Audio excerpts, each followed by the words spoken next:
이스라엘 사람들, 이스라엘 백성들이 가장 큰 슬픔과 애통함을 당했을 때, 그때에 굵은 베옷을 입어요. 그러니까 굵은 베옷은 언제 입느냐 하면 자기 인생에 엄청난 큰 슬픔과 고통과 괴로움을 만났을 때, 그런 어려움을 당했을 때에 뭘 입는다고요? 굵은 베옷을 입습니다. 그리고 또한 엄청난 큰 죄를 범하고 그 죄에 대해서 큰 아픔을 가지고 회개할 때 뭘 입는다고요? 굵은 베옷을 입습니다. 자, 회개하거나 큰 슬픔을 당하였거나 그럴 때 입는 옷이 무슨 옷이라고? 굵은 베옷입니다.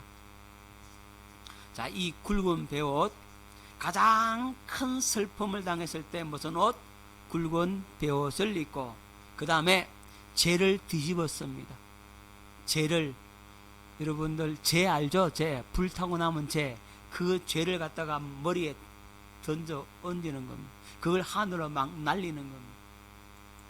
그리고 먼지와 티끌을 머리 위에 날려요. 그리고 머리털과 수염을 막 뽑아요. 여러분들이 힘들고 어려울 때는 가슴을 치죠. 가슴을 팍 치잖아요. 아이고 답답하 그러잖아요. 근데 이스라엘 사람들은 가슴을 치는 게 아니라 뭐 한다고요? 머리털을 막 쭉 뽑는 거예요. 수염을 뽑아요. 그리고 통곡을 하는 겁니다. 애통하다 하는 겁니다. 이스라엘 민족들이 가장 큰 슬픔을 만났을 때, 가장 큰 어려움을 당했을 때에 이런 행동을 하는 겁니다. 굵은 베옷을 입고 죄를 뒤집어 쓰고 먼지와 티끌을 머리 위에 날리면서, 그리고 머리털과 수염을 뽑으면서 통곡을 하는 겁니다. 너무너무 큰 슬픔을 만났기 때문에 그런 행동을 하는 겁니다. 자, 여러분 잘 아는 에스라는 학자 겸 제사장입니다. 그리고 또 선지자입니다. 근데 이 에스라가 바벨론 포로에서 돌아옵니다. 포로 귀한 영을 듣고 돌아와서 이제 뭘 짓느냐 하면 하나님의 성전을 짓게 되는 겁니다. 그리고 이제 나라를 새롭게 해서 나라를 세우려고 하는데, 이스라엘 백성들, 특별히 아주 족장들, 장로들, 지도자들, 이런 사람들이 이방 사람과 통혼을 해 이방 여인을 취하고 자녀까지 낳고, 그래서 피를 막 썩는다 이 말이에요. 그것을 보고서 이 에스라가 너무너무 가슴이 아파서 굵은 베옷을 입고 통곡을 하게 됩니다. 자, 에스라 9장 2절로 3절 말씀을 뵙겠습니다. 자, 그들의 딸을 맞이하여 아내와 며느리로 삼아 거룩한 자손이 그 지방 사람들과 서로 섞이게 하는데, 방백들과 고관들이 이 죄에 더욱 어뜸이 되었다 하는지라. 그러니까 이방 사람들과 피를 섞고 몸을 섞고, 그래서 이방 사람들과 통혼을 해서 그것이 너무너무 가슴이 아파서 내가 이 일을 듣고 속옷과 겉옷을 찢고 머리털과 수염을 뜯으며 기가 막혀 앉으니, 그렇죠? 속옷과 겉옷을 찢는다. 뭘 찢는다는 말이에요? 마음을 찢는다는 말이죠. 머리털과 수염을 뜯어요. 기가 막혀 앉아있다 그랬어요. 그리고 5절로 6절, 저녁 제사를 드릴 때에 내가 근심 중에 일어나서 속옷과 겉옷을 찢은 채 무릎을 꿇고 나의 하나님 여호와를 향하여 손을 들고 말하기를, 나의 하나님이여, 내가 부끄럽고 낯이 뜨거워서 감히 나의 하나님을 향하여 얼굴을 드지 못하오니, 이는 우리 죄악이 많아 정수리에 넘치고 우리 허물이 커서 하늘에 미침이니이다 그랬어요. 자, 이스라엘 백성들, 유대 민족들, 그 이스라엘 백성들이 이방 민족과 통혼을 하면 안 되는 거예요. 지금 바벨론 포로에서 돌아와서 이제 나라를 다시 새롭게 해야 되잖아요. 그런데 백성의 그 지도자들이, 그 고관들이, 귀족층 있는 사람들이 이방 사람들과 통혼을 해서 피를 쏟고 하니까 그 죄가 어뜸이 되었다 그랬어요. 그 죄에. 그래서 그 소리를 들은 에스라가 하나님 앞에 회개하는 겁니다. 마음을 찢는 겁니다. 굵은 베옷을 입고 머리털을 뜯고 수염을 뜯으면서 이 속옷과 겉옷을 찢으면서 하나님 앞에 회개하며, 하나님이여, 내가 낯이 떳떳해서 하나님 얼굴을 못 보겠다. 내가 낯이 뜨거워서 하나님 얼굴을 못 뵙겠다. 그러면서 회개하는 겁니다. 자, 이 에스라가 이렇게 회개하니까 그 백성들이 에스라 앞에 와서 다 잘못했다고 빕니다. 우리가 잘못했습니다. 우리가 회개합니다. 이방 여인 다 내보내겠습니다. 자식까지 낳았는데 자식도 내보내겠습니다. 그렇게 해서 이방 그 사람들 다 몰아냅니다. 그리고 그 사람들의 마음을 새롭게 하는 겁니다. 자, 그때 입는 옷이 무슨 옷? 굵은 베옷이라고. 자, 모르드게라고 하는 사람이 언제 굵은 베옷을 입느냐면 하만의 흉기를 꾸밉니다. 그래서 누구를 다 죽이려 합니까? 예, 유다인을 다 죽이려고 합니다. 자, 에스라 4장 1절, 모르드게가 이 모든 일을 알고 자기의 옷을 찢고 굵은 베옷을 입고 죄를 뒤집어 쓰고 성중에 나가서 대성통곡하며 그랬어요.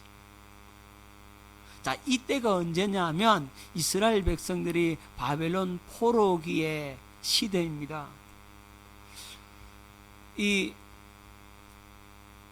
모르드게의 사촌 여동생이 왕후가 되어 있어요. 그가 누구냐면 에스더입니다. 에스더. 그런데 이 하만이 모르드게뿐만 아니라 유대인 전부를 죽이려고 합니다. 왜 죽이려고 하느냐 하면 이 모르드게는 하나님께만 경배하지 사람에게는 절을 하지 않아요. 그런데 이 하만이라는 사람은 그 아하수에로 왕의 총애를 받는 신하입니다. 바벨론 나라에 가장 신임을 받고 총애를 받는 그 신하란 말입니다. 그러니까 이 하만이 막 길을 가면 절을 해라, 그렇게 명령을 내렸거든요. 그런데 모르드게는 절을 해야 안 해요? 안 하는 겁니다. 나는 하나님께만 경배하지 사람에게 절할 수 없다. 자, 그러니까 이 하만이 기분 나쁠까요? 안 나쁠까요? 자기가 왕 다음인데, 왕 바로 밑인데, 그런데 자기 말을 안 듣는단 말입니다. 그리고 나는 하나님을 믿는 사람이라고, 하나님께만 경배하지 사람에게는 경배하지 않는다. 이러니까 기분이 더 나쁘잖아요. 요 모르드게 녀석 죽여버리겠다. 아니야, 모르드게만 죽이는 것은 너무 가볍다 이거지. 이 모르드게가 유대인인 줄 알고 유대인 전부 다 죽여버리겠다라고 하는 겁니다. 자, 그 일을 이 모르드게가 알고서 이게 자기의 옷을 찢고 굵은 베옷을 입고 죄를 뒤집어 쓰고 통곡하는 것. 그럴 수밖에 없잖아요. 그죠? 자기 때문에 누구도 다 죽게 생겼어요. 지금 유대인 전부가 다 죽게 생겼다 이 말이에요. 자, 그래서 모르드게가 대성통곡을 합니다. 근데 이 위기를 완전히 뒤집는 일들이 일어납니다. 나중에 유대인을 죽이려 했던 그 사람들이 오히려 죽임을 당하고 유대인들은 거기에서 구원을 받게 되는데, 이게 바로 유대인의 명절인 불임절입니다. 불임절. 불임절의 절기입니다. 자, 그 다음에 여호수아. 여호수아가 언제 굵은 베옷을 입고 하나님 앞에 회개하느냐 하면 아간이 죄를 범해요. 자, 이 여호수아와 그의 백성들이 여리고성을 무너뜨렸어요. 그런데 그 옆에 조그마한 아이성이 하나 있었어요. 하나님이 여리고성도 무너뜨렸는데 저 조그만 아이성쯤이야 이렇게 생각한 겁니다. 백성들이 말합니다. 여호수아에게 한 2-3천 명만 올라가면 그 성은 무너집니다. 2-3천 명만 보내셔서. 그러니까 여호수아가 그러라고. 그랬더니 이 2-3천 명이 가가지고 패배하고 돌아온 겁니다. 그러니까 백성들의 마음이 물같이 녹아버렸어요. 왜 저 조그만 아이성 하나 못 무너뜨리느냐. 그래서 백성들이 통곡하고 여호수아가 그냥 통곡하는 겁니다. 하나님 앞에 기도하는 겁니다. 기도했더니 누가 죄를 지었어요? 아간이 죄를 지었다. 아간이 하나님 것을 도둑질했다 이 말이에요. 자, 그래서 아이성 전투에 실패했다라고 하나님이 가르쳐 줍니다. 자, 여호수아 7장 6절로 7절 가봅니다. 여호수아가 옷을 찢고 이스라엘 장로들과 함께 여호와의 궤 앞에서 땅에 엎드려 머리에 티끌을 뒤집어 쓰고 저물도록 있다가 이르되 슬퍼도소이다. 주 여호와여 어찌하여 이 백성을 인도하여 요단을 건너게 하시고 우리를 아모리 사람의 손에 넘겨 멸망시키려 하셨나이까. 우리가 요단 저쪽을 만족하게 여겨 거주하였다면 좋을 뻔하였나이다. 여호수아가 하나님 앞에 이렇게 기도하는 겁니다. 얼마나 마음이 아팠으면 그랬겠습니까? 그렇죠? 자, 그래서 아간을 다 돌로 쳐 죽여버립니다. 그의 재산까지 다 돌로 쳐 죽여버립니다. 그래서 그곳을 갖다가 아골골짜기라, 괴로움의 골짜기, 아골골짜기가 그래서 나오게 되는 겁니다. 자, 넘어갑니다. 그 다음에 욥은 봤지요. 사탄이 욥의 모든 것을 다 빼앗아 버렸습니다. 그때 욥이 어떻게 하더라고요? 굵은 베옷을 입고 죄를 뒤집어 쓰고 회개합니다. 하나님 앞에 기도합니다. 자, 욥기 42장 6절. 그러므로 내가 스스로 거두어 드리고 티끌과 제 가운데서 회개하나이다. 뭐 하나이다? 회개하나이다. 티끌과 제 가운데서 회개한다 고백을 하고 있습니다. 그리고 욥의 세 친구들도 욥의 형편을 보고 너무너무 마음이 아파서 이제 옷을 찢고 굵은 베옷을 입고 이제 회개하는 겁니다. 애통해 하는 겁니다. 자, 눈을 들어 멀리 보매 그가 욥인 줄 알기 어렵게 되었으므로 그들이 일제히 소리질러 울며 각각 자기 겉옷을 찢고 하늘을 향하여 티끌을 날려 자기 머리에 뿌리고 밤낮 7일 동안 그와 함께 땅에 앉았으나 욥의 고통이 심함을 보므로 그에게 한마디도 말하는 자가 없었더라. 욥의 친구들이 7일 동안 함께 욥과 함께 그렇게 앉아 있습니다. 제 가운데 앉아서. 자, 가장 큰 슬픔과 어려움을 만났을 때에 어떤 행동을 취하더라? 굵은 베옷을 입고 옷을 찢고 마음을 찢고 그저 죄에 안고 티끌과 먼지를 머리에 날리고 애통하다 통곡하며 그렇게 기도하게 되지요. 자, 여기에 의미가 있는 겁니다. 자, 굵은 베옷, 이 의미를 좀 더 깊게 보도록 합니다. 자, 굵은 베옷을 입는다는 말은 회개할 때 자기 자신을 죽인다는 의미가 있는 거예요. 뭐하는 의미? 자기 자신을 죽인다. 자기 자신을 쳐서 복종시킨다. 나 죽었다. 내가 사는 게 아니다. 그런 의미가 있는 거예요. 자, 그리고 통곡을 하죠. 죄에 대한 간절한 애통함. 그러니까 죄를 범하였으므로 그로 말미암아 당하는 괴로움과 수치와 아픔들을 그걸 하나님 앞에 내어놓고 통곡을 하는 겁니다. 그 다음에 머리털과 수염을 뽑는다는 것. 머리털과 수염을 뽑는다는 것은 거룩함을 상실해 버렸다는 겁니다. 여러분, 머리털을 민다, 머리털을 자른다, 수염을 자른다, 수염이 이렇게 있고 머리털을 이렇게 길러야만이 거룩함의 상징인데, 그런데 이걸 쭉 뽑아버렸다, 뜯는다, 그것은 거룩함을 잃어버렸다는 거예요. 거룩함을 잃어버렸으니까 죄를 범했다는 거죠. 그리고 수치스러운 상태를 나타내는 겁니다. 여러분, 다윗이 이웃나라에 사신을 보냈는데, 그 이웃나라가 오해를 하고 다윗의 그 사신 신하들을 어떻게 하냐면 수염을 잘라버리고 옷도 잘라버리고 그래가지고 돌려보냅니다. 그 말은 뭡니까? 수염 자르고 옷 자르고 하는 것은 수치스러운 거죠. 그죠?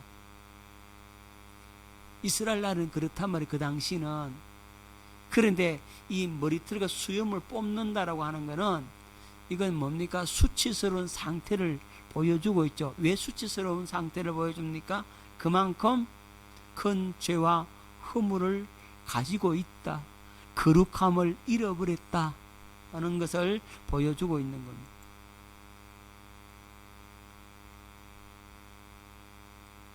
여러분, 제사장이 머리를 밀거나 수염을 뜯는 행위는 하나님을 향한 헌신과 성별 사역이 떠났다는 겁니다. 더 이상 하나님의 사역을 온전히 감당할 수 없다 이 말입니다. 그렇기 때문에 이 머리털과 수염을 쭉 뽑는 겁니다. 여기 그림을 보면 뭐 하고 있습니까? 지금 머리털을 뜯고 수염을 뜯으면서 하나님 앞에 회개하고 있죠. 자, 더 이상 나는 제사장으로서 또는 선자로서 사역을 할 수 없다. 거룩한 그 사역에서 이제는 떠났다. 나는 하나님의 사명을 감당할 수 없는 존재이다. 그러면서 애통함을 나타내는 겁니다.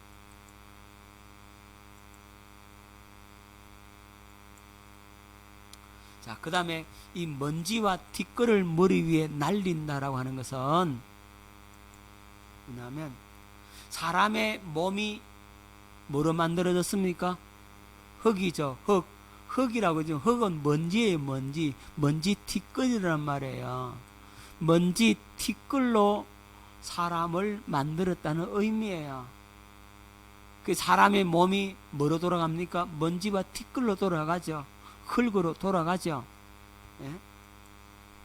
그래서 먼지와 티끌을 멀리에 날린다는 말은 먼지와 티끌이 자신의 육체잖아요. 우리의 몸이잖아요. 이게 죽었다는 거죠. 자아를 죽인다는 의미가 있는 거예요. 내가 죽어서 이래 먼지와 티끌에 대해서 이렇게 날려간다. 그걸 의미하고 있는 겁니다. 그리고 자신이 무가치하고 능력 없는 존재입니다. 하나님 앞에서 나는 아무것도 아닙니다. 나는 도무지 가망이 없고 방법이 없는 사람입니다. 하는 사실을 나타낼 때 뭐 한다고요? 먼지와 티끌을 머리 위에 날린단 말입니다. 그리고 자신을 겸손히 낮추는 자세, 자신을 낮추는 그런 겸손한 자세, 그럴 때 먼지와 티끌을 머리 위에 날립니다. 그리고 자신을 하나님 앞에 보이는 것. 주님, 내가 여기 있나이다. 나를 받아주소서. 나를 불쌍히 여기소서. 그런 의미란 말입니다. 여러분, 우리나라 사극을 보면 왕의 앞에 크게 죄를 보면 어떻게 합니까? 석고대제하죠. 석고대제 뭔지 알죠? 예? 머리털을 풀어헤치고 흰 옷을 입고 그제 그 앞에서 무릎 꿇고 앉았죠. 그죠? 왕 앞에 무슨 대제를 짓는다? 석고대제 그러잖아요. 왕 앞에서도 그렇게 하는데 하나님 앞에서 이 먼지와 티끌을 머리 위에 날리는 행동이 바로 그런 모습이라는 겁니다. 자, 자기 자신을 하나님 앞에 내어 보인다. 여러분, 굵은 베옷을 입으면 이 바깥에서 속이 보여요, 안 보여요? 보이죠. 그러니까 속이 다 보이는 옷을 입었으니까 속을 하나님 앞에 뭐한다? 내어 보인다는 의미가 있는 거예요. 하나님 앞에 벌거벗은 모습으로 이 모습 이대로 주님 앞에 자기 자신을 드릴 수 있는 그런 믿음의 자세가 바로 굵은 베옷을 입는 자세입니다. 자, 그 다음에 죄를 뒤집어 쓴다 그랬죠. 죄를 뒤집어 씁니다. 죄가 뭡니까? 모든 불순물을 태우고 남은 거죠. 불순물을 다 태워버리고 남은 게 죄입니다. 그러니까 모든 죄악을 태워서 제거하는 마음. 뭘 태운다고요? 예, 모든 죄악을 태워서 제거하는 마음. 그 마음을 나타내기 위해서 죄를 뒤집어 쓰는 겁니다. 그리고 거룩함과 정결함을 얻기를 바라는 마음을 하나님 앞에 나타내는 겁니다. 죄악을 태워버리면 깨끗해지잖아요. 태워버리면 없어지잖아요. 그래서 거룩함과 정결함을 얻기를 바라는 마음을 하나님 앞에 나타내는 것을 말합니다. 그래서 죄를 뒤집어 쓰는 거예요. 자, 그래서 이사야 61장 3절에 뭐라고 말합니까? 죄 대신 화관을 준다 이랬죠. 죄 대신에 화관을 준다는 말은 슬픔과 애통을 끝내고 이제 참된 희락과 기쁨과 평강을 주신다는 의미가 들어있는 겁니다. 자, 이사야 61장 3절 말씀 듣겠습니다. 이사야 61장 3절. 무릇 시온에서 슬퍼하는 자에게 화관을 주어 그 죄를 대신하며, 죄를 대신한다 그랬죠. 화관은 뭡니까? 꽃다발을 준다 생각하면 돼요. 뭘 준다고요? 예, 꽃다발을 준다 생각합니다. 화관, 꽃으로 만든 관, 예? 그걸 주어서 그 죄를 대신한다. 슬픔과 괴로움과 고통을 대신한다. 기쁨의 기름으로 그 슬픔을 대신하며 찬송의 옷으로 그 근심을 대신하시고 그들이 의의 나무 곧 여호와께서 심으신 그 영광을 나타낼 자라 일컬음을 받게 하려 하심이라 그랬어요. 슬퍼하는 자에게 뭘 준다고요? 화관. 여러분, 화관을 준다. 꽃다발을 준다. 기쁘라고.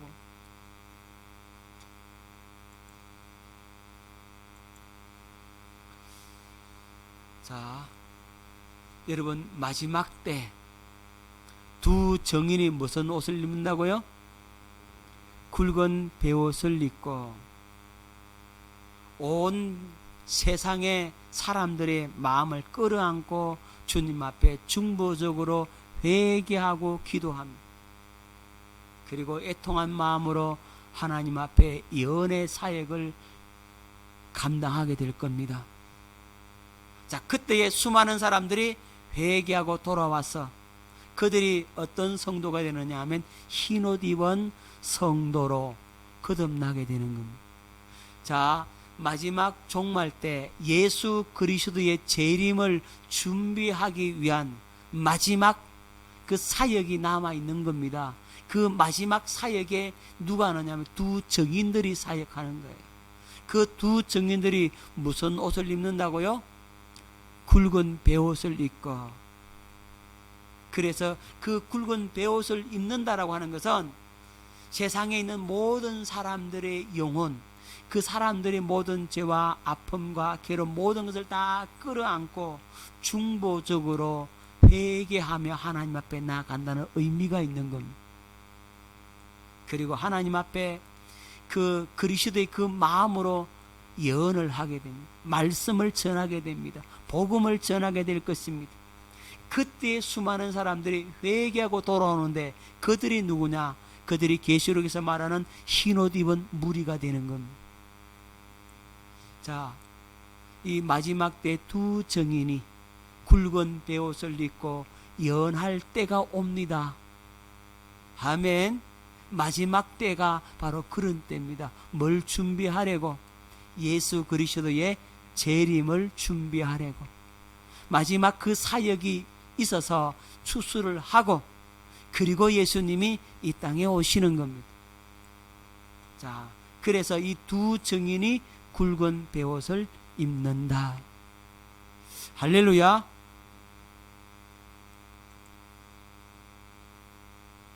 자, 오늘 여기까지 하겠습니다. 자, 이 굵은 베옷에 입는다라고 하는 이 의미가 굉장히 깊은 의미가 있음을 여러분 오늘 알게 되었을 겁니다.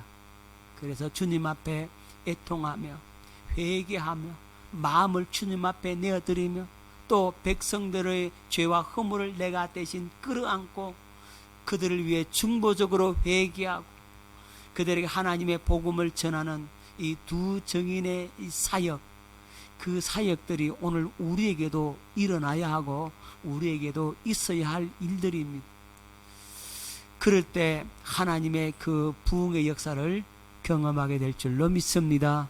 할렐루야. 여러분, 주님 앞에 무슨 옷을 입어야 된다고요? 굵은 베옷을 입을 수 있기를 바랍니다. 그리고 제에 앉아서, 어디에 앉아서? 제에 앉아서 먼지와 티끌을 머리 위에 날리면서 하나님 앞에 애통하며 간구할 수 있어야 합니다. 이 땅이 코로나19로 통해서, 아니 전 세계가 코로나19로 통해서 몸살을 앓고 있잖아요. 변종이 생겨나게 되고 전염병이 더 확산이 되고 지금 그렇잖아요. 그럴 때 우리 어떻게 하면 됩니까? 굵은 베옷 입고, 그렇죠? 굵은 베옷을 입고 주님 앞에 죄를 뒤집어 쓰고 죄에 앉아서 먼지와 티끌을 날리면서 하나님 앞에 애통하며 중보하며 나아갈 때 하나님께서 우리의 기도를 들으시고 응답하시는 겁니다. 할렐루야. 거기에 코로나19 극복의 열쇠가 있는 것입니다. 우리가 그렇게 믿음으로 기도하며 나아갈 수 있기를 예수 이름으로 축원합니다. 기도하겠습니다.